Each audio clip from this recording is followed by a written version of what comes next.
Hello, hi. പുതിയൊരു വീഡിയോയിലേക്ക് സ്വാഗതം. അപ്പം ഇന്ന് ഞങ്ങൾക്ക് കുറച്ചധികം സാധനമൊക്കെ വാങ്ങിക്കാനുണ്ട്. അപ്പം ഞങ്ങൾ രണ്ടുപേരും കൂടി ഇറങ്ങിയാണ് അമ്മയടുത്ത് ടാറ്റയൊക്കെ പറഞ്ഞിട്ട്. അപ്പോഴത്തേക്ക് ഇവൻ വീഡിയോ എടുക്കുന്നത് കണ്ടപ്പോഴത്തേക്ക് അവൻ പൊതുവെ വീഡിയോയിലൊന്നും വരുന്നതോ ഫോട്ടോ എടുക്കുന്നതൊന്നും ഇഷ്ടമേ അല്ല. അങ്ങനെ വരുത്തൂല്ല. അങ്ങനെ അവനെ കളിയാക്കി. ഇപ്പോഴത്തെ പിള്ളേരുടെ ഹെയർ സ്റ്റൈൽ എന്തുവാണെന്ന് എനിക്കറിയത്തില്ലേ ദൈവമേ. കുളിച്ചിട്ട് തല തോർത്തത്തില്ലല്ലോ. അതുപോലെ ഇരിക്കും ഇപ്പം എവിടെയെങ്കിലും ഇവരുമായിട്ട് പോയാൽ.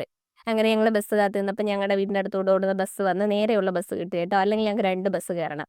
അപ്പോഴത്തേക്കും ഞാൻ പണ്ടത്തെ ഓർമ്മയിൽ കണ്ടക്ടറുടെ അടുത്ത് പറയും, "ഒരു ഫുള്ളും ഒരു ഹാഫും." അപ്പോൾ ആ കൊച്ചെന്നെ നോക്കുന്നു കേട്ടോ. "ഈ ചേച്ചി ഇതെന്തുവാ പറയുന്നേന്നും" പറഞ്ഞ്. എന്നാലും ഞങ്ങൾക്ക് അവൻ തന്നു കേട്ടോ അങ്ങനെ. അങ്ങനെ ഞാനും അവനും കൂടെ നേരെ കടയിലോട്ട് വന്നു. കടയൊക്കെ അവൻ നേരത്തെ നോക്കി പിടിച്ച് പറഞ്ഞു എൻ്റെ അടുത്ത് വെച്ചിട്ടുണ്ടായിരുന്നു. "അമ്മ എനിക്ക് ഈ കടയിൽ മതി." പണ്ടത്തെ പോലൊന്നും അല്ല കേട്ടോ. മുന്നം വളർന്ന്. മറ്റേത് ഞാൻ പറയുന്ന പാൻറ്റും ഞാൻ പറയുന്ന ഷോർട്സും ഒക്കെ ഇടത്തുള്ളായിരുന്നു. ഇപ്പം അവൻ ഷോർട്സ് അങ്ങനെയുള്ള ഒന്നും ഇടത്തില്ല. അവന് പാന്റ് മതി. അങ്ങനെ സാധാരണ ഇവന് പാന്റ് വാങ്ങിക്കുമ്പോഴത്തേക്ക് ഇവനിടുന്ന പാന്റ് എനിക്കും ഇടാം. അങ്ങനെ രീതിയിൽ കണക്കാക്കിയാണ് ഞാൻ വാങ്ങിക്കാറ്.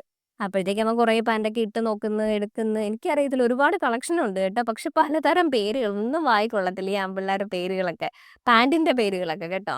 അങ്ങനെ കുറേ കാണിച്ചു തരുന്നു. അവിടെ എല്ലാം സെറ്റ് തന്നേ ഉള്ളൂ. പക്ഷേ എന്താ ഇപ്പം ഇതിന്റെയൊക്കെ എന്തൊരു വെയിറ്റ് എന്നറിയാവോ? ഇതൊക്കെ എടുത്ത് ഞാൻ കഴുകണ്ടേ. അപ്പം അതിനകത്ത് വെയിറ്റ് കുറഞ്ഞുള്ളത് ഞാൻ നോക്കി. അതിൽ പക്ഷേ ഏറ്റവും വെയിറ്റ് ഉള്ളത് നോക്കി എൻ്റെ മോൻ എടുക്കുന്നു. അങ്ങനെ അവൻ കുറേയൊക്കെ ഇട്ട് നോക്കി. എൻ്റെ കയ്യിലിരിക്കുന്ന അവസാനം അവൻ സെലക്ട് ചെയ്ത് കേട്ടോ. മറ്റേത് ഇട്ടിട്ട് അവന് അത്രയ്ക്ക് നല്ല ഭംഗി തോന്നുന്നില്ല. അപ്പം ഞാൻ പറയുന്നു, "മോനെ ഇതിലും നല്ലത് നിനക്ക് ഷോർട്സ് ഇടുന്നതാ." പിന്നെ അവൻ അവിടുന്ന് ഏതോ കീറി ഒക്കെ ഇടുന്ന കണക്കത്തെ കുറേ പാന്റ് എടുത്തോണ്ട് വന്നു. അപ്പം ഞാൻ പറഞ്ഞു, "പൊന്നു മോനെ ഇത് കൊണ്ടുപോയി എനിക്ക് വീട്ടിലോട്ട് പോകാൻ പറ്റില്ല. തിരിച്ചിങ്ങോട്ടേ വരാൻ പറ്റത്തുള്ളൂ." അങ്ങനെ അവന് ഇഷ്ടപ്പെട്ട 2 പാന്റും എടുത്ത് ബില്ലും ഒക്കെ അടച്ച്. എൻ്റെ പൊന്നോ ഞാൻ വിചാരിച്ചില്ല കേട്ടോ ഇത്രയും വിലയായിരിക്കുമെന്ന്. അങ്ങനെ മുന്നേ ഇങ്ങനെ നിനക്ക് വേണമായിരുന്നോ ഷോർട്സ് എടുത്താൽ പോരെ എന്നൊക്കെ പറഞ്ഞ് ഞാൻ വഴക്കിട്ട് ഇതാക്കി പൈസയൊക്കെ ആയിട്ട് ഇങ്ങനെ അടുക്കിപ്പെറുക്കി ഞങ്ങളങ്ങനെ വെളിയിലോട്ട് ഇറങ്ങി. തീർന്നില്ല. ഇനിയും ഞങ്ങൾക്ക് സാധനങ്ങളെല്ലാം വാങ്ങിക്കാനുണ്ട്. അമ്മയുടെ സാരിയുടെ ബ്ലൗസ് പീസൊക്കെ എടുക്കാനുണ്ടായിരുന്നു. അതൊന്നും വാങ്ങിച്ചിട്ടില്ലായിരുന്നു. അങ്ങനെ ഈ ബ്ലൗസ് പീസ് എടുക്കാന്ന് പറഞ്ഞാ എൻ്റെ ദൈവമേ എന്തൊരു വലിയ ബുദ്ധിമുട്ടുള്ള കാര്യമാണെന്നറിയാവോ? അങ്ങനെ ഞാനും അമ്മയും ആയിട്ട് പോയിട്ട് പോലും കിട്ടിയില്ല. എന്നിട്ട് പിന്നെ അമ്മേന്റേൽ സാരി തന്ന് വിട്ട്.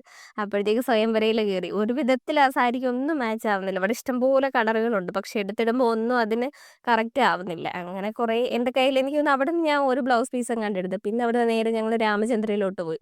അവിടെ ചെന്നപ്പോഴും ഇതേപോലെ ഷെയ്ഡ് വ്യത്യാസം വരുന്ന ഒരുപാടുണ്ട്. പക്ഷെ എടുത്ത് വെക്കുമ്പോഴത്തേക്ക് ഒന്നും അങ്ങോട്ട് ചേരുന്നില്ല.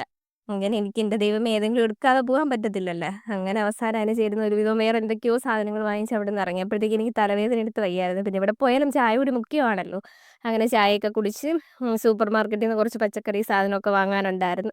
എന്തോ വാങ്ങാൻ ചെന്നാലും എന്തെങ്കിലും ഒരു സാധനം ഞാൻ മറന്നിട്ട് വരും കേട്ടോ. ഈ മറന്നിട്ട് വരുന്ന സാധനമായിരിക്കും ഏറ്റവും അത്യാവശ്യം വേണ്ടുന്നത്. മോനാണേ വലിയ ക്ഷമയൊന്നുമില്ല. പെട്ടെന്ന് പോവാന്നും പറഞ്ഞ് അവൻ നിൽക്കും. പിന്നെ അവൻ 5, 6 സാധനമൊക്കെ പറക്കി എടുത്തപ്പോഴത്തേക്ക് ഒരു വിധത്തിൽ അവൻ നിന്ന്. അങ്ങനെ സാധനമൊക്കെ വാങ്ങിച്ച് അപ്പോഴത്തേക്ക് വീട്ടീന്ന് വിളി വന്നു. സാധനമൊക്കെ വാങ്ങിച്ച് വീഡിയോ എടുക്കുന്നത് കാണുമ്പോഴേ അവൻ തിരിഞ്ഞ് തിരിഞ്ഞ് പോവും.